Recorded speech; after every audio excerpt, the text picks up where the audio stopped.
এখানে খেজুর গুড় নিতে দাঁড়িয়েছি, আর দেখুন চুলের অবস্থা দেখতেই পাচ্ছেন। হেলমেট পরেছিলাম, এমনিতেই চুলগুলো বড় বড় হয়ে গেছে, আর হেলমেট পরাতে আবার চুলটা উপরে উঠে গেছে। তাই এখান থেকে খেজুর গুড় নিয়ে আমরা পুরুলিয়ার জন্য বেরোবো। পুরুলিয়া বলতে আমরা যাচ্ছি পুরুলিয়া থেকে একটু ভিতরে, চন্দনকিয়াড়ি থেকে আপনার পড়বে 13 কিলোমিটার মতো হবে। ওই মামাবাড়ি যাচ্ছি, ওখানে গিয়ে দুপুরে খাওয়া দাওয়া করবো।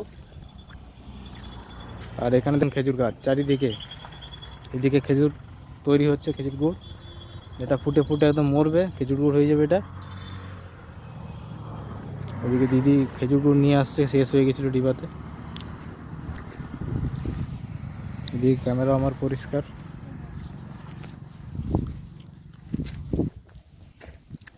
খেজুর গুড়ের গন্ধটাই মনে হচ্ছে খেয়ে নিই, এত সুন্দর গন্ধ খেজুর গুড়ের।